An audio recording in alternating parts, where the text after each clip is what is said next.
സത്യം സത്യമായി അരുളിയ തിരുവചനം നിത്യസത്യമായി അരുളിയ ദിവ്യവചനം ശാന്തിയായി ദീപമായി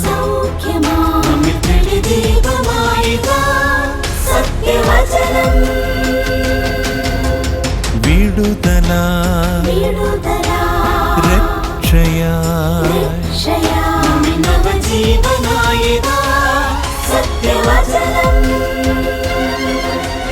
സത്യം സത്യമാ സത്യം സത്യമാ സത്യം സത്യമാ സത്യം സത്യമാ.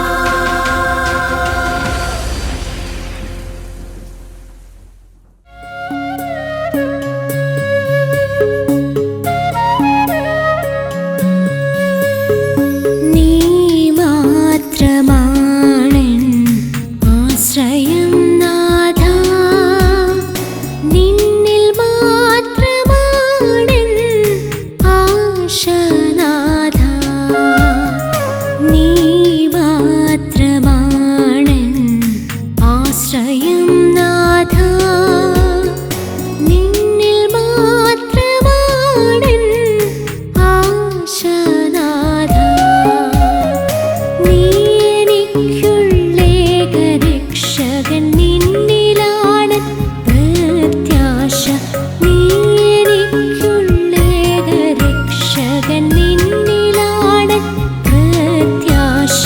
നീ മാത്രമാണെൻ ആശ്രയം നാഥാ, നിന്നിൽ മാത്രമാണെൻ ആശ നാഥാ.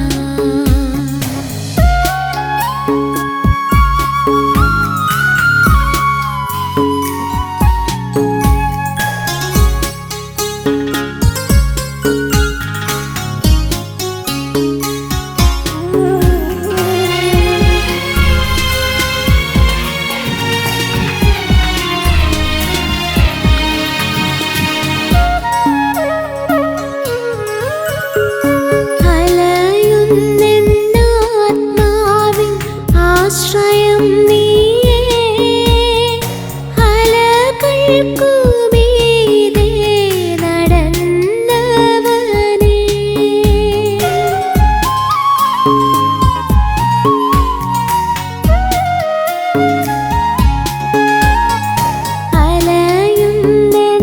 അലയുന്നെന്നാത്മാവിൻ ആശ്രയം നീയേ, അലകൾക്കുമീതെ നടന്ന. സത്യസത്യമായ എന്ന ദൈവവചന സന്ദേശത്തിലേക്ക് ഏവർക്കും സ്വാഗതം. സത്യം സത്യമാ ദൈവനാമം മഹത്വപ്പെടട്ടെ. മനനം ചെയ്യുന്നവനാണ് മനുഷ്യൻ. ചിന്തിക്കുവാനും കാര്യങ്ങളെ വിലയിരുത്തുവാനും ഒക്കെയുള്ള ശേഷി ഈ ഭൂമിയിൽ മനുഷ്യന് മാത്രമുള്ള പ്രത്യേകതയാണ്. മറ്റ് ജീവിവർഗങ്ങൾക്കൊന്നും ഈ ശേഷി ഉള്ളതായിട്ട് നമുക്ക് കാണാനായിട്ട് കഴിയില്ല. മനുഷ്യൻ്റെ ഈ ശേഷിയുടെ പ്രത്യേകതയാണ് അവൻ്റെ തന്നെ പ്രവർത്തനങ്ങളെ വിലയിരുത്താനും അത് നല്ലതെങ്കിൽ അത് സന്തോഷിക്കുവാനും അത് മോശമെങ്കിൽ അത് സങ്കടപ്പെടുവാനും കഴിയുന്ന ഒരു അവസ്ഥ മനുഷ്യനുണ്ട്. മനുഷ്യൻ അവൻ്റെ സ്വന്തം പ്രവർത്തനങ്ങളെ വിലയിരുത്തി അവ തെറ്റെങ്കിൽ അതിൽ സങ്കടപ്പെടുകയും നല്ലതെങ്കിൽ അത് സംതൃപ്തി അടയുകയും സന്തോഷിക്കുകയും ചെയ്യുന്ന മനുഷ്യൻ്റെ ഈ മനസ്സിൻ്റെ പ്രത്യേകതയ്ക്കാണ് മനസാക്ഷി എന്ന് പറയുന്നത്. മനസാക്ഷി അവൻ്റെ ജീവിതത്തിൻ്റെ സവിശേഷമായ ഒരു അനുഗ്രഹമാണ്. പല കാര്യങ്ങളും തെറ്റെന്ന് ചൂണ്ടിക്കാണിക്കുന്ന, പല കാര്യങ്ങളും ശരിയെന്ന് ചൂണ്ടിക്കാണിക്കുന്ന, അരുതെന്ന് വിലക്കുന്ന, ചെയ്യണമെന്ന് നിർബന്ധിക്കുന്ന, ചെയ്യുമ്പോൾ സംതൃപ്തിയും സന്തോഷവും അതേപോലെ തെറ്റെങ്കിൽ സങ്കടവും പകരുന്ന ഒരു ക്രമീകരണം മനുഷ്യൻ്റെ ഉള്ളിലുണ്ട്. ഈ ക്രമീകരണങ്ങൾക്ക് ചെവി കൊടുത്ത് ജീവിക്കുന്നവനാണ് സാധാരണഗതിയിൽ മനുഷ്യൻ എന്ന് പറയുന്നത്. അവൻ്റെ ജീവിതത്തിലെ സംഭവങ്ങളെ ശ്രദ്ധിക്കുവാനും വിലയിരുത്തുവാനും വീക്ഷിക്കുവാനും ഒരു സവിശേഷ താല്പര്യം മനുഷ്യന് തന്നെയുണ്ട്. മറ്റാരേക്കാളും സ്വന്തം പ്രവർത്തനങ്ങളെക്കുറിച്ച് ഓർത്ത് സന്തോഷിക്കുന്നവർ, സ്വന്തം പ്രവർത്തനങ്ങളെക്കുറിച്ച് ഓർത്ത് സങ്കടപ്പെടുന്നവർ അവരവർ തന്നെയായിരിക്കും പലപ്പോഴും. എന്നാൽ ഈ മനുഷ്യൻ്റെ മനസാക്ഷിയുടെയും അപ്പുറമുള്ള ഒരു മനസ്സിൻ്റെ വ്യത്യാസത്തെക്കുറിച്ച്, മനസ്സിൻ്റെ ക്രമീകരണത്തെക്കുറിച്ച് ദൈവത്തിൻ്റെ വചനം പറയുന്നുണ്ട്. അതിനെയാണ് ദൈവത്തിൻ്റെ വചനം മാനസാന്തരം എന്ന് വിളിക്കുന്നത്. ദൈവത്തിൻ്റെ വചനം എന്നറിയപ്പെടുന്ന ബൈബിൾ മനുഷ്യൻ്റെ മാനസാന്തരത്തെക്കുറിച്ച് വളരെ വ്യക്തമായി ശക്തമായി മനുഷ്യനോട് സംസാരിക്കുന്ന പുസ്തകമാണ്. ജീവിതത്തിൽ മാനസാന്തരപ്പെടണമെന്നും ജീവിതത്തിൽ വ്യത്യാസം സംഭവിക്കണമെന്നും അതിശക്തമായി പറയുന്ന ഡസൻ കണക്കിന് വാക്യങ്ങൾ നമുക്ക് ദൈവത്തിൻ്റെ വചനത്തിൽ കാണാനായിട്ട് സാധിക്കും.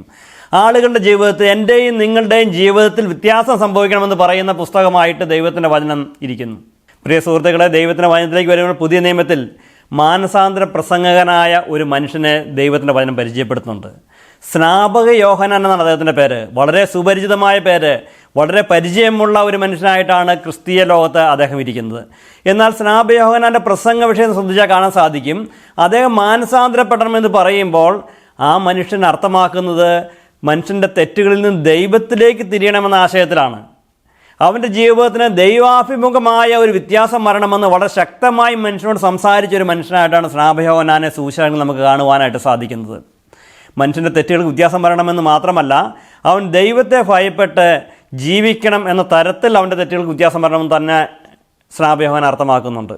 മനുഷ്യൻ്റെ തെറ്റുകൾക്ക് കണക്ക് ചോദിക്കുന്ന ഒരു ദൈവത്തെക്കുറിച്ച് സ്നാപക യോഹന്നാൻ സംസാരിക്കുന്നുണ്ട്. സ്നാപക യോഹന്നാൻ പറയുന്നത്, ഇപ്പോൾ തന്നെ വൃക്ഷങ്ങളുടെ ചുവട്ടിൽ കോടാലി വെച്ച് കഴിഞ്ഞു നല്ല ഫലം കായ്ക്കാത്ത വൃക്ഷമെല്ലാം വെട്ടി തീയിലിടപ്പെടുമെന്നാണ്. എന്താണ് പറയുന്നത്? മാനസാന്തര പ്രസംഗനായ ഒരു മനുഷ്യൻ പറയുന്നത്, ദൈവത്തിൻ്റെ ന്യായവിധിയെ ഓർത്ത്, ശിക്ഷ വിധിക്കുന്ന ഒരു ദൈവത്തെ ഓർത്ത്, തെറ്റുകൾക്ക് കണക്ക് ചോദിക്കുന്ന ഒരു ദൈവത്തെ ഓർത്ത് ജീവിതത്തിൽ മാനസാന്തരപ്പെടണമെന്ന് മനുഷ്യനോട് ആവശ്യപ്പെടുന്ന ഒരു സ്നാപക യോഹന്നാനെ ദൈവത്തിൻ്റെ വചനത്തിൽ കാണാനായിട്ട് സാധിക്കും. ആ മനുഷ്യൻ്റെ അടുത്ത് മാനസാന്തരപ്പെടാനായിട്ട് കടന്നു വന്ന ധാരാളം ആളുകളുണ്ട് കേട്ടോ. ആ കാലത്ത് ലോകത്തിൽ വളരെ ഉന്നതമായ ഒരു നിയമ സംവിധാനം പുലർത്തിയിരുന്ന ജനവിഭാഗമായിരുന്നു ഇസ്രായേൽ എന്ന് പറയുന്ന ദൈവത്തിൻ്റെ ജനം. ആ ദൈവത്തിൻ്റെ ജനത്തിൽപ്പെട്ട ആളുകളാണ് മാനസാന്തരത്തിനായിട്ട് കടന്നു വന്നത്. അപ്പോൾ ദൈവത്തിൻ്റെ വചനത്തിൽ കാണുന്ന സ്നാപക യോഹന്നാൻ ആളുകളോട് മാനസാന്തരപ്പെടണമെന്ന് പറയുമ്പോൾ കുഞ്ഞുങ്ങളെ എന്ന് വിളിച്ചോ സ്നേഹത്തോടെ മക്കളെ എന്ന് വിളിച്ചോ സംസാരിക്കുന്നൊരു മനുഷ്യനായിട്ടല്ല കാണുന്നത്. വളരെ ശക്തമായി ന്യായവിധിയുടെ സന്ദേശം ആളുകളോട് പറയുന്ന ഒരാളായിട്ടാണ് കാണുന്നത്. ദൈവത്തിൻ്റെ ശിക്ഷാവിധിക്ക് കീഴിലാണ് നിൻ്റെ ജീവിതം, ഏത് നിമിഷവും ദൈവിക ന്യായവിധിക്ക് കീഴിൽ അകപ്പെടാമെന്ന് സംസാരിക്കുന്ന ഒരു മനുഷ്യനായിട്ടാണ് സ്നാപക യോഹന്നാനെ കാണുന്നത്. അദ്ദേഹം പറയുന്നത് ഇങ്ങനെയാണ്, ഇപ്പോൾ തന്നെ വൃക്ഷങ്ങളുടെ ചുവട്ടിൽ കോടാലി വെച്ച് കഴിഞ്ഞു നല്ല ഫലം കായ്ക്കാത്ത വൃക്ഷമൊക്കെയും വെട്ടി തീയിലിടപ്പെടും. മാനസാന്തരപ്പെടണമെന്ന് വളരെ ശക്തമായിട്ട് ആവശ്യപ്പെടുന്നൊരു മനുഷ്യനായിട്ട് സ്നാപക യോഹന്നാനെ ദൈവത്തിൻ്റെ വചനത്തിൽ പരിചയപ്പെടുത്തുകയാണ്. സ്നാപക യോഹന്നാൻ മാനസാന്തരപ്പെടണമെന്ന് പറഞ്ഞപ്പോൾ സ്നാപക യോഹന്നാൻ്റെ വാക്കുകൾ കേട്ട് മാനസാന്തരപ്പെടാനായിട്ട് കടന്നു വന്ന ആളുകൾ എന്ന് പറയുന്നത് അക്കാലത്തെ മെച്ചമായ ധാർമ്മിക നിലവാരം പുലർത്തുന്ന ഒരു സമൂഹത്തിൽപ്പെട്ട ആളുകളാണ് കടന്നു വന്നത്. അവിടെ കടന്നു വന്ന ആളുകളെക്കുറിച്ച് രേഖപ്പെടുത്തിയിട്ടുണ്ട്, തൻ്റെ സ്നാനം ഏൽക്കുവാനായിട്ട് പരീശന്മാരിലും സദൂക്യരിലും ചിലർ വരുന്നത് കണ്ടിട്ട് എന്ന് രേഖപ്പെടുത്തിയിട്ടുണ്ട് മത്തായി സുവിശേഷത്തിൽ. പരീശന്മാരെന്നും സദൂക്യരെന്നും പറയുന്ന ആളുകൾ അക്കാലത്തെ മാന്യമായ ജീവിത നിലവാരം സൂക്ഷിക്കുന്ന ഒരു കൂട്ടം ആളുകളാട്ടോ. അവരാരും മോശമായി ജീവിക്കുന്നവരല്ല, അവർ തെറ്റുകുറ്റങ്ങൾ ചെയ്ത് സമൂഹത്തിൽ മര്യാദകേടായി ജീവിക്കുന്ന ആളുകളല്ല, സമൂഹത്തിൽ വളരെ മാന്യമായ ജീവിത നിലവാരം പുലർത്തുന്ന ഒരു കൂട്ടം ആളുകളാണ് സ്നാപക യോഹന്നാൻ്റെ പ്രസംഗം കേട്ട് മാനസാന്തരപ്പെട്ടു വന്നത്. ഇക്കാലത്ത് ആളുകൾക്കൊരു ധാരണയുണ്ട്, മാനസാന്തരം എന്ന് പറഞ്ഞാൽ തെമ്മാടികൾക്കുള്ളതാണ്, സാമൂഹ്യ ദ്രോഹികൾക്കുള്ളതാണ്, മദ്യപന്മാർക്കുള്ളതാണ്, സാമൂഹ്യ വിരുദ്ധരായി ജീവിക്കുന്ന ആളുകൾക്കുള്ളതാണ്, വളരെ മോശമായി ജീവൻ നയിക്കുന്നവർക്ക് വേണ്ടിയുള്ള പ്രയോഗമാണ് മാനസാന്തരമെന്ന്. അങ്ങനെയല്ല കേട്ടോ. എൻ്റെയും നിങ്ങളുടെയൊക്കെ ജീവിതത്തിൽ ഇനിയും മാനസാന്തരം ആവശ്യമുള്ള ഒത്തിരി മേഖലകളുണ്ട്. അക്കാലത്തെ ഭക്തന്മാരെന്ന് കരുതപ്പെടുന്ന ആളുകളോടാണ് സ്നാപക യോഹന്നാൻ പറഞ്ഞത് മാനസാന്തരപ്പെടുവാനായിട്ട്. അക്കാലത്തെ മാന്യരെന്ന് സമൂഹം വിലയിരുത്തിയ ആളുകളോടാണ് സ്നാപക യോഹന്നാൻ പറയുന്നത് മാനസാന്തരപ്പെടണമെന്ന്. അങ്ങനെ വിലയിരുത്തപ്പെട്ട ഈ ആളുകൾ തങ്ങളുടെ ജീവിതത്തിൽ യഥാസ്ഥാനപ്പെടുവാൻ തയ്യാറായി, തങ്ങളുടെ ജീവിതത്തിൽ വ്യത്യാസങ്ങൾ വരുത്താൻ തയ്യാറായി. ഇക്കാലത്തെ ഭക്തന്മാരോടും മര്യാദയായി ജീവിക്കുന്നു എന്ന് വിചാരിക്കുന്ന ആളുകളോടും ദൈവത്തിൻ്റെ വചനത്തിൽ പറയാനുള്ള നിങ്ങളുടെ ജീവിതത്തിൽ മാനസാന്തരം ആവശ്യമുണ്ടെന്നുള്ളതാണ്. നിങ്ങളുടെ ജീവിതത്തിൽ മാനസാന്തരത്തിൻ്റെ ആവശ്യമുണ്ട്. അത് ഈ സമൂഹത്തിൽ മാന്യമായി അല്ലാതെ ജീവിക്കുന്ന ഒരു കൂട്ടം ആളുകൾക്ക് വേണ്ടിയുള്ള ഒരു പദമല്ല മാനസാന്തരം എന്ന് പറയുന്നത്. എല്ലാവരോടുമുള്ള ദൈവത്തിൻ്റെ വാക്കാണ് മാനസാന്തരം എന്ന് പറയുന്നത്. ഭക്തന്മാരെന്ന് സ്വയം കരുതുന്ന ആളുകൾക്കും മാന്യരെന്ന് സമൂഹം വിലയിരുത്തുന്ന ആളുകൾക്കും മാനസാന്തരം ജീവിതത്തിൽ ആവശ്യമുള്ള ആളുകൾ തന്നെയാണ്. അവരുടെ ജീവിതത്തിലും യഥാസ്ഥാനപ്പെടേണ്ട ആവശ്യം തീർച്ചയായിട്ടുമുണ്ട്.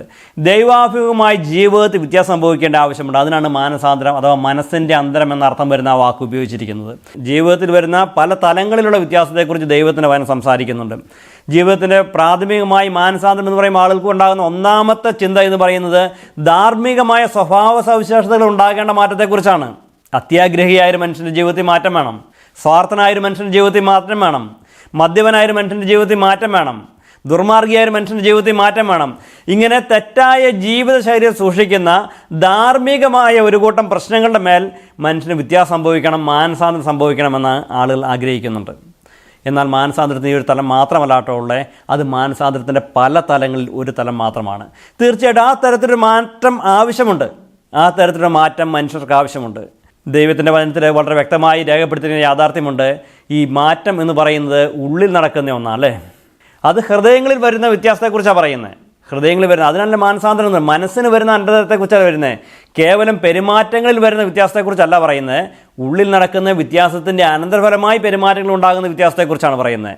ഉള്ളിൽ നടക്കുന്ന മാറ്റത്തിൻ്റെ അനന്തരഫലമായി പെരുമാറ്റം ഉണ്ടാകുന്ന മാറ്റത്തെക്കുറിച്ചാണ് ദൈവത്തിൻ്റെ വചനം പറയുന്നത്. ലോകത്തിലെ ആളുകൾ മാനസാന്തരപ്പെടണമെന്ന് പറയുമ്പോൾ അവരുടെ ജീവിതത്തിൻ്റെ ആഗ്രഹങ്ങളുടെയും ചിന്തകളുടെയും തലത്തിൽ സംഭവിക്കേണ്ട ഒരു കാര്യമായിട്ടാണ് മാനസാന്തരം ഇരിക്കുന്നത്. അതാണ് പിന്നെ പ്രവൃത്തികളിലൂടെ വെളിയിലേക്ക് വരാനായിട്ട് പോകുന്നത് അല്ലേ. അവരുടെ ആഗ്രഹങ്ങളുടെ തലത്തിൽ, അവരുടെ ചിന്തകളുടെ തലത്തിൽ, അവരുടെ കാഴ്ചപ്പാടുകളുടെ തലത്തിൽ, അവരുടെ ഇഷ്ടങ്ങളുടെ തലത്തിൽ ഒരു മാനസാന്തരം മനുഷ്യന് ആവശ്യമുണ്ട്.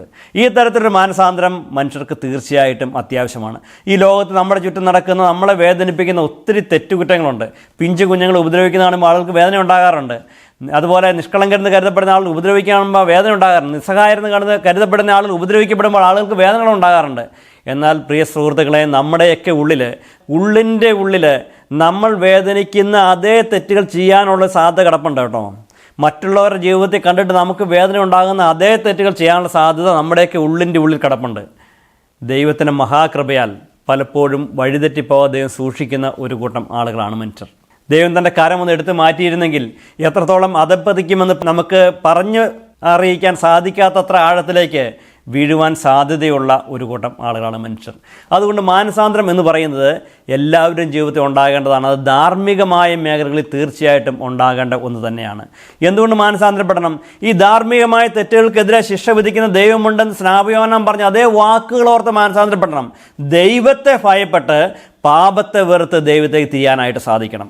മനുഷ്യൻ്റെ തെറ്റുകൾക്ക് ആത്യന്തിക ന്യായാധിപതിയായിരിക്കുന്ന ദൈവം, സർവാധികാരിയായിരിക്കുന്ന ദൈവം, പാപത്തിന് ശിക്ഷ വിധിക്കുന്ന ഒരു ദൈവമുണ്ടെന്ന തിരിച്ചറിവിൽ പാപത്തെ വെറുത്ത് ദൈവത്തേക്ക് തിരിയണം. അതിനാണ് മാനസാന്തരം എന്ന് പറയുന്നത്. ആ മാനസാന്തരം മനുഷ്യരിൽ എല്ലാവരുടെയും ജീവിതത്തിൽ ആവശ്യമാണ്.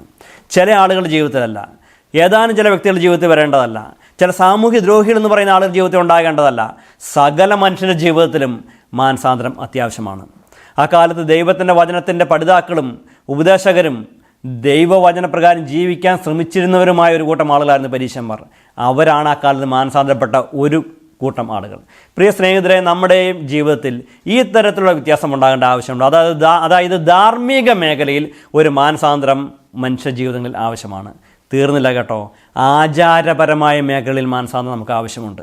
ആചാരപരമായ മേഖലകളിൽ മനുഷ്യ ജീവിതത്തിൽ മാനസാന്തരം വരേണ്ടത് വളരെ പ്രധാനപ്പെട്ട ഒരു കാര്യമാണ്. അവൻ്റെ ജീവിതത്തിൽ മനുഷ്യന് ഒത്തിരി ആചാരങ്ങളുണ്ടാകും. ജനിച്ചു വളർന്ന മതത്തിൻ്റെ പേരിൽ, സമൂഹത്തിൻ്റെ പേരിൽ, സംസ്കാരത്തിൻ്റെ പേരിൽ ധാരാളം ആചാരങ്ങൾ മനുഷ്യനുണ്ട്. ചെറുപ്പം മുതലേ കണ്ടും കേട്ടും ശരിയെന്ന് കരുതി ശീലിച്ചു പോകുന്ന ഒരു കൂട്ടം കാര്യങ്ങൾക്കാണ് ആചാരങ്ങൾ പറയുന്നത്. അവൻ്റെ മതപരമായ വശത്തിലാകാം, അവൻ്റെ വിശ്വാസപരമായ വശത്തിലാകാം, അവൻ്റെ മറ്റനേക മേഖലകളിൽ പല തെറ്റായ ആചാരങ്ങളും സൂക്ഷിക്കുന്നവരാണ് മനുഷ്യർ. ദൈവത്തിൻ്റെ വചനത്തിൽ ഇപ്രകാരമുള്ള ആചാരങ്ങളുടെ മേഖലയിൽ ഉണ്ടാകേണ്ട മാനസാന്തരത്തെക്കുറിച്ച് പറയുന്നുണ്ട് കേട്ടോ. പഴയമത്ത് ഇസ്രായേലിനോട് ദൈവം സംസാരിച്ചപ്പോൾ അവരുടെ അന്യദേവാരാധനയെക്കുറിച്ചും അവരുടെ വിഗ്രഹാരാധനയെക്കുറിച്ചും അവരുടെ വിജാതീയമായ സമ്പ്രദായങ്ങളെക്കുറിച്ചും പറഞ്ഞപ്പോൾ ഈ മാനസാന്തരത്തെക്കുറിച്ച് ദൈവം പ്രവാചകന്മാരോട് വളരെ വ്യക്തമായി സംസാരിച്ചിട്ടുണ്ട്. ഇസ്രായേലിൻ്റെ ജീവിതത്തിൽ ഉണ്ടാകേണ്ട മാനസാന്തരത്തെക്കുറിച്ച് പറയുമ്പോൾ അവരുടെ ജീവിതത്തിൽ ഉണ്ടാകേണ്ട ഈ ആചാരപരമായ മാനസാന്തരത്തെക്കുറിച്ച് വളരെ വ്യക്തമായിട്ട് സംസാരിച്ചിട്ടുണ്ട്. കർത്താവായ യേശുക്രിസ്തു ഈ മാനസാന്തരത്തെക്കുറിച്ച് വളരെ വ്യക്തമായിട്ട് സംസാരിച്ചിട്ടുണ്ട്. യേശുക്രിസ്തു പറഞ്ഞു, നിങ്ങളുടെ സമ്പ്രദായം കൊണ്ട് നിങ്ങൾ ദൈവകൽപ്പന ദുർബലമാക്കുന്നത് നന്നായി എന്ന് പറയും. നിങ്ങളുടെ സമ്പ്രദായം കൊണ്ട് ദൈവകൽപ്പന ദുർബലമാക്കുന്ന ഒരു കൂട്ടം ആളുകളായിട്ട് ഇസ്രായേലിലെ ജനത്തെക്കുറിച്ച് യേശുക്രിസ്തു പറഞ്ഞിട്ടുണ്ട്. യേശുക്രിസ്തുവും മാനസാന്തരത്തെക്കുറിച്ച് പ്രസംഗിച്ച മനുഷ്യനാട്ടോ. ക്രിസ്തു മാനസാന്തരത്തെക്കുറിച്ച് പ്രസംഗിച്ച ആ വാക്കുകൾ ശ്രദ്ധിച്ചാൽ അത് കൽപ്പനാ രൂപത്തിലുള്ള പ്രയോഗമായിട്ടാണ് നടത്തിയിരിക്കുന്നത്.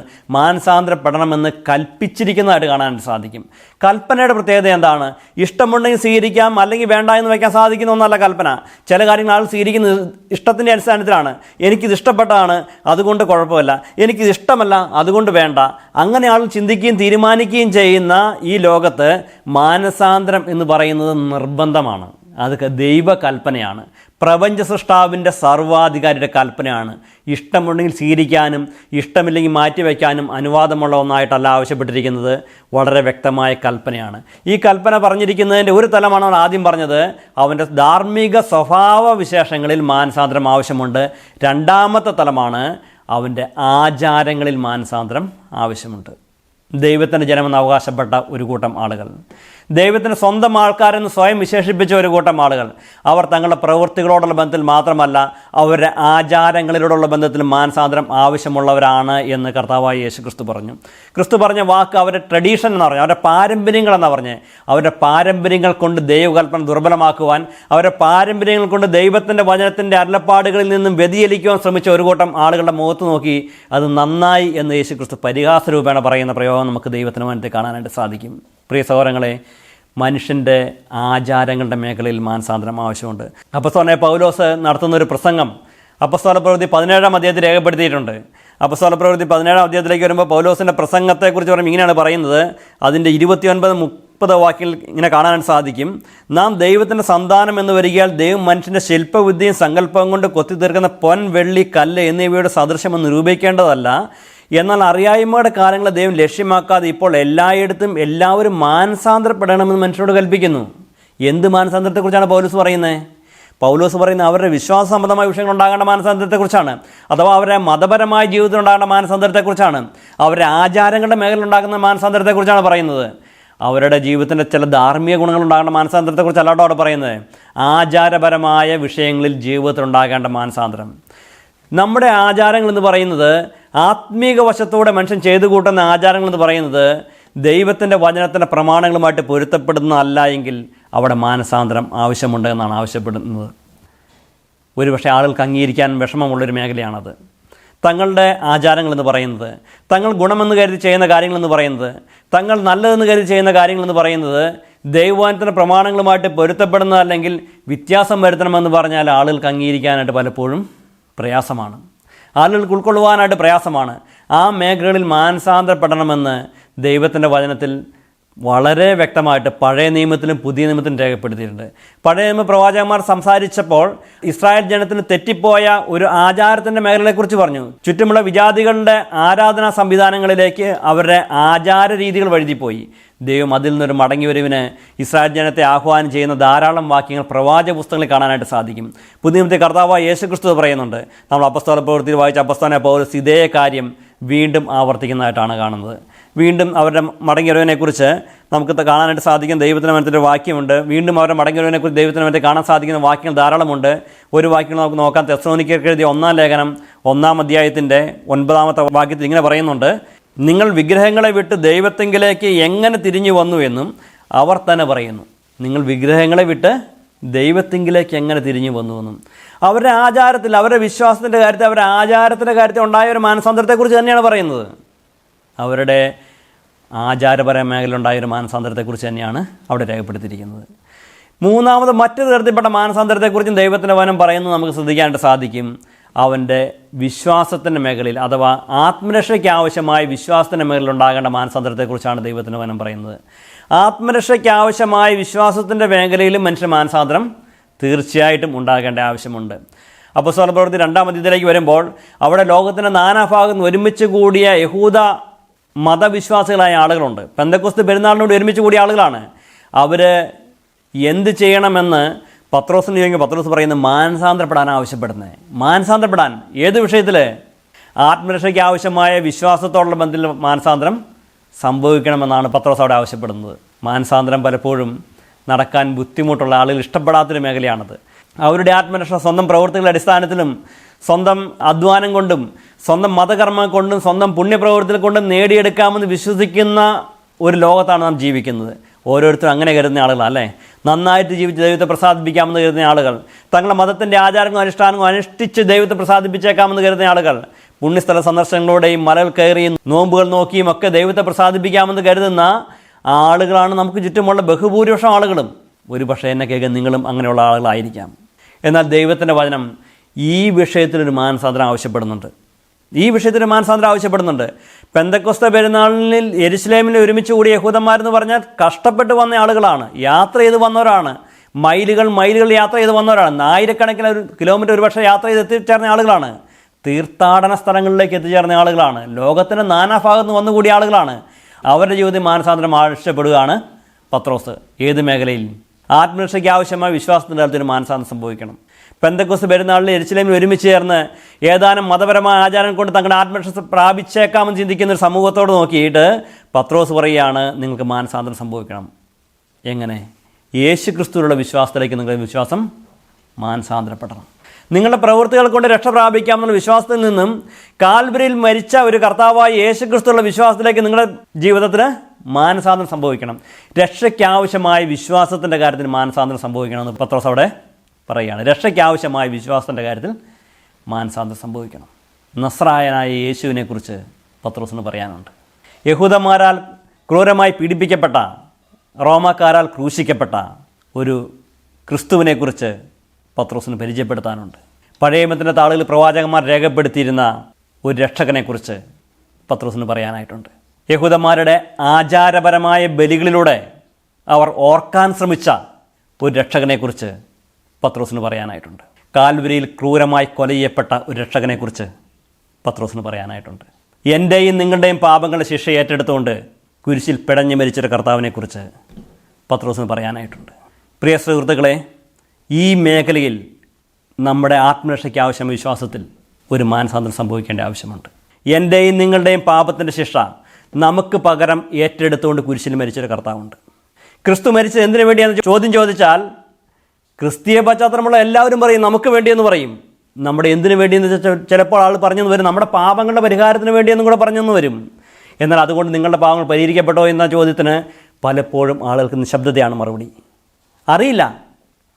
എൻ്റെയും നിങ്ങളുടെയും പാപങ്ങളെ കാൽവരിയിൽ പരിഹരിച്ച് നൽകിയൊരു കർത്താവുണ്ട് കേട്ടോ. എൻ്റെയും നിങ്ങളുടെ പാപങ്ങളെ കാൽവരിയിൽ പരിഹരിച്ച് നൽകിയൊരു കർത്താവുണ്ട്. ഈ കർത്താവിലുള്ള വിശ്വാസം മാത്രമാണ് നമ്മുടെ ആത്മരക്ഷയ്ക്ക് അടിസ്ഥാനം. ഈ കർത്താവിലുള്ള വിശ്വാസം മാത്രമാണ് എൻ്റെയും നിങ്ങളുടെ ആത്മരക്ഷയ്ക്ക് അടിസ്ഥാനം. അതിന് പകരം നമ്മുടെ മതകർമ്മങ്ങളല്ല, നമ്മുടെ ആചാരങ്ങളല്ല, നമ്മുടെ മറ്റെന്തെങ്കിലും വിശ്വാസങ്ങളല്ല. ഇപ്പം രക്ഷയ്ക്ക് ആവശ്യമായ വിശ്വാസത്തിൻ്റെ കാര്യത്തിൽ ഒരു മാനസാന്തരം സംഭവിക്കേണ്ടതുണ്ട്. എൻ്റെ രക്ഷ പുണ്യപ്രവൃത്തികൾ കൊണ്ട് സാധിക്കുന്നതല്ല.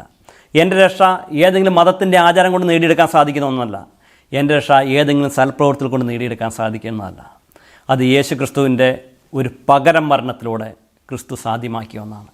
കാൽവരിയിൽ എനിക്ക് പകരം, നിങ്ങൾക്ക് പകരം ശിക്ഷ ഏറ്റെടുത്ത കർത്താവായ യേശു ക്രിസ്തുവിനെ നിങ്ങൾക്ക് പകരം ശിക്ഷ ഏറ്റെടുത്ത വ്യക്തിയാണെന്ന് അംഗീകരിച്ച് വിശ്വസിച്ചാൽ അതിൻ്റെ അടിസ്ഥാനത്തിൽ നിങ്ങളുടെ പാപങ്ങളെ ദൈവം ക്ഷമിച്ചു തരും.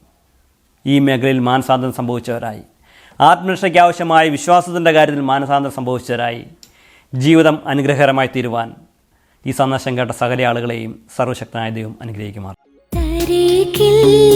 ലോകം തെല്ലൊരാശ്വാസം തോരാത്ത കണ്ണുനീരൊന്നു മാത്രം.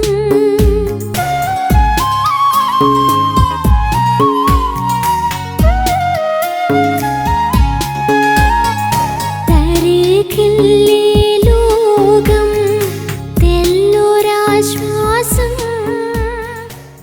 മുഖപക്ഷം കൂടാതെ ന്യായം വിധിക്കുന്നവനെ നിങ്ങൾ പിതാവ് എന്ന് വിളിക്കുന്നുവെങ്കിൽ നിങ്ങളുടെ പ്രവാസകാലം ഭയത്തോടെ കഴിപ്പിൻ എന്ന് നാം തിരുവെഴുത്തിൽ വായിക്കുന്നു. അതെ പ്രിയപ്പെട്ടവരെ, നാം ഓരോരുത്തരും പ്രവാസികളാണ്. ഈ പ്രവാസകാലം വളരെ ഭയത്തോടുകൂടി കഴിക്കേണ്ടത് ആവശ്യമാണ്. കാരണം പാപത്തിനെതിരെ കണ്ണടയ്ക്കുന്ന ഒരു ദൈവമല്ല, പാപത്തെ ശിക്ഷിക്കുന്ന, പാപത്തിനെതിരെ ന്യായം വിധിക്കുന്നവനായ ഒരു ദൈവമാണ്. തിരുവെഴുത്തിൽ നാം ഇങ്ങനെ വായിക്കുന്നു, ഒരു വ്യത്യാസവുമില്ല, എല്ലാവരും പാപം ചെയ്ത് ദൈവ തേജസ് നഷ്ടപ്പെട്ടവരായിട്ട് തീർന്നിരിക്കുന്നു. ആയതിനാൽ എല്ലാവർക്കും ആവശ്യമായിരിക്കുന്ന ഒന്നാണ് മാനസാന്തരം എന്ന് പറയുന്നത്. നാം ഏതിലായിരിക്കുന്നുവോ അതിൽ നിന്ന് ടേൺ ചെയ്ത് തിരിഞ്ഞ് ദൈവത്തിങ്കിലേക്ക് തിരിയുന്നതിനെയാണ് മാനസാന്തരം എന്ന് നാം കേൾക്കുകയുണ്ടായി. നാം ചെയ്യുന്ന അനുഷ്ഠാനങ്ങളോ പുണ്യപ്രവൃത്തികളോ നമ്മെ ഒരിക്കലും ദൈവത്തിൻ്റെ സന്നിധിയിൽ നേരുള്ളവനാക്കുന്നില്ല, നമ്മുടെ പാപത്തിന് പരിഹാരമായിട്ട് അത് മാറുന്നില്ല എന്ന യാഥാർത്ഥ്യം നാം മനസ്സിലാക്കേണ്ടത് ആവശ്യമാണ്. പ്രിയപ്പെട്ടവരെ, ദൈവം ദാനമായിട്ട് നൽകുന്ന രക്ഷ സായുക്തമാക്കുവാനായിട്ട് നമുക്ക് സാധിച്ചിട്ടുണ്ടോ എന്ന് നാം പരിശോധിക്കുന്നത് നല്ലതാണ്. ദൈവത്തിങ്കിലേക്ക് തിരിഞ്ഞിട്ടുണ്ടോ? ദൈവത്തിൻ്റെ ആ സന്തോഷവും സമാധാനവും അനുഭവിക്കുവാനായിട്ട് ദൈവത്തിൻ്റെ അടുക്കിലേക്ക് നാം തിരിയേണ്ടത് ആവശ്യമാണ്. ദൈവത്തിൻ്റെ അടുക്കിലേക്ക് ചെല്ലുവാൻ കഴിയാതെ വണ്ണം നമ്മെ തടയുന്ന കാര്യം നമ്മുടെ പാപമാണ്. പാപത്തിന് പരിഹാരം വരുത്താതെ, പാപത്തിന് മോചനം പ്രാപിക്കാതെ നമുക്ക് ദൈവത്തിൻ്റെ സന്നിധിയിലേക്ക് ചെല്ലുവാനായിട്ട് കഴിയുകയില്ല. എന്നാൽ ദൈവം തന്നെ അതിന് വഴിയൊരുക്കി എന്ന യാഥാർത്ഥ്യം, ആ സന്തോഷമാണ് ഞങ്ങൾ നിങ്ങളോട് അറിയിക്കുന്നത്. തിരുവെഴുത്തിൽ നാം വായിക്കുന്നു, ഞാൻ തന്നെ വഴിയും സത്യവും ജീവനുമാകുന്നു, ഞാൻ മുഖാന്തരമല്ലാതെ ആരും പിതാവിൻ്റെ അടുക്കിലേക്ക് ചെല്ലുന്നില്ല. കർത്താവ് യേശുക്രിസ്തു മുഖാന്തരമാണ് നമുക്ക് പിതാവിൻ്റെ അടുക്കിലേക്ക് ചെല്ലുവാനായിട്ട് കഴിയുന്നത്. ആ കർത്താവ് യേശുക്രിസ്തു കാൽവരിയിലെ ക്രൂശിൽ നമുക്ക് പകരക്കാരനായിട്ട് മരിച്ച് ആ അടക്കപ്പെട്ട് ഉയർത്തെഴുന്നേറ്റ് ജീവിക്കുന്നു. ആ കർത്താവ് യേശുക്രിസ്തു വിശ്വസിക്കുന്നത് മുഖാന്തരം നമുക്ക് കർത്താവിൻ്റെ അടുക്കിലേക്ക്, ദൈവസന്നിധിയിലേക്ക് ചെല്ലുവാനായിട്ട് സാധിക്കും. കർത്താവിൻ്റെ സ്നേഹത്തിലേക്ക് മടങ്ങി വരിക, മാനസാന്തരപ്പെട്ട് കർത്താവിലേക്ക് തിരിയുക. കർത്താവ് നമ്മെ രക്ഷിക്കുവാനായിട്ട് മതിയായവനാണ്. ദൈവം നമ്മേവരെയും സഹായിക്കട്ടെ. ദൈവനാമത്തിന് മഹത്വം. നമുക്ക് പ്രാർത്ഥിക്കാം. സ്വർഗീയ നല്ല പിതാവേ, കർത്താവെ, മാനസാന്തരത്തെക്കുറിച്ച് ഞങ്ങൾ കേൾപ്പിച്ചു ഓർത്തു സ്തോത്രം. കർത്താവെ, ഞങ്ങൾ മറ്റു പലതിലും ഇൻട്രസ്റ്റോടുകൂടി ഞങ്ങൾ അതിൻ്റെ പിന്നാലെ പോയ ആളുകളാണ്, ഈ ലോക സ്നേഹത്തിൻ്റെ പിന്നാലെ ഓടിയവരാണ്. എന്നാൽ ഞങ്ങളായിരിക്കുന്നത് ടേൺ ചെയ്ത് ദൈവത്തിങ്കിലേക്ക് തിരിയുവാൻ ഒരു മാനസാന്തരം, ഒരു പുതുക്കത്തിൻ്റെ ആവശ്യം ഞങ്ങൾക്ക് ഉണ്ട്. കർത്താവെ, അവിടെ ഞങ്ങളെ പുതുക്കണമേ. അവിടെ നിന്ന് ദൈവത്തിങ്കിലേക്ക് തിരിയുവാൻ അവിടെ ഞങ്ങളെ സഹായിക്കണമേ. ദൈവത്തിൻ്റെ അടുക്കിലേക്ക് തിരിയുവാനായിട്ട് ഞങ്ങൾക്ക് തടസ്സമായിട്ട് നിൽക്കുന്ന ഞങ്ങളുടെ പാപത്തിന് പരിഹാരം അവിടെ നിന്ന് കാൽവരിയിലെ ക്രൂശിൽ അവിടെ നിന്ന് നിവർത്തിച്ചു ഓർത്ത് ഞങ്ങൾ നന്ദി പറയുകയാണ്. കർത്താവ് ഞങ്ങളുടെ പാപക്കറകളെ കഴുകിക്കളഞ്ഞു, ഞങ്ങളെ ശുദ്ധീകരിച്ചു, ഞങ്ങളെ ദൈവത്തിൻ്റെ മകനാക്കി തീർത്തു ഓർത്ത് സ്തോത്രം ചെയ്യുന്നു. കർത്താവെ, ആ രക്ഷയെ തള്ളിക്കളയുവാനായിട്ട് ഒരിക്കലും അവിടെ നിന്ന് ഇടയാക്കലേ എന്നോർത്ത് പ്രാർത്ഥിക്കുകയാണ്. പ്രാർത്ഥനയെ യാചനയെ അവിടെ നിന്ന് കേട്ടതോർത്ത് സ്തോത്രം. എല്ലാ യേശുവിൻ്റെ ധന്യമുള്ള നാമത്തിൽ തന്നെ ആമേൻ. ഈ വചന സന്ദേശം നിങ്ങൾക്കൊരു അനുഗ്രഹമായി എന്ന് ഞങ്ങൾ വിശ്വസിക്കുന്നു. നിങ്ങളുടെ വിലപ്പെട്ട നിർദ്ദേശങ്ങളും അഭിപ്രായങ്ങളും പ്രാർത്ഥനാവശ്യങ്ങളും ഞങ്ങളെ അറിയിച്ചാലും ഞങ്ങൾ നിങ്ങൾക്ക് വേണ്ടി പ്രാർത്ഥിക്കുന്നതായിരിക്കും. ഞങ്ങളുമായി ബന്ധപ്പെടേണ്ട വിലാസം Agape gospel ministries, 87 Maithri Nagar, Asramam, Kollam. Email ID satyamsatyamaya@gmail.com. Phone number 8136936648. Bible സംബന്ധമായ നിങ്ങളുടെ ചോദ്യങ്ങളും സംശയങ്ങളും ഞങ്ങളുടെ വാട്സപ്പ് നമ്പർ മുഖേന ഞങ്ങളെ അറിയിച്ചാലും ഞങ്ങൾ നിങ്ങൾക്ക് ഉത്തരം നൽകുന്നതായിരിക്കും. ഈ പ്രോഗ്രാമിൻ്റെ മറ്റു സന്ദേശങ്ങളും പാട്ടുകളും കേൾക്കുന്നതിന് വേണ്ടി സത്യം സത്യമായി എന്ന യൂട്യൂബ് ചാനലും സത്യം സത്യമായി എന്ന ഫേസ്ബുക്ക് പേജും സന്ദർശിച്ചാലും ദൈവം നമ്മെ സഹായിക്കട്ടെ. ദൈവനാമത്തിന് മഹത്വം. സത്യം സത്യമാ, സത്യം സത്യം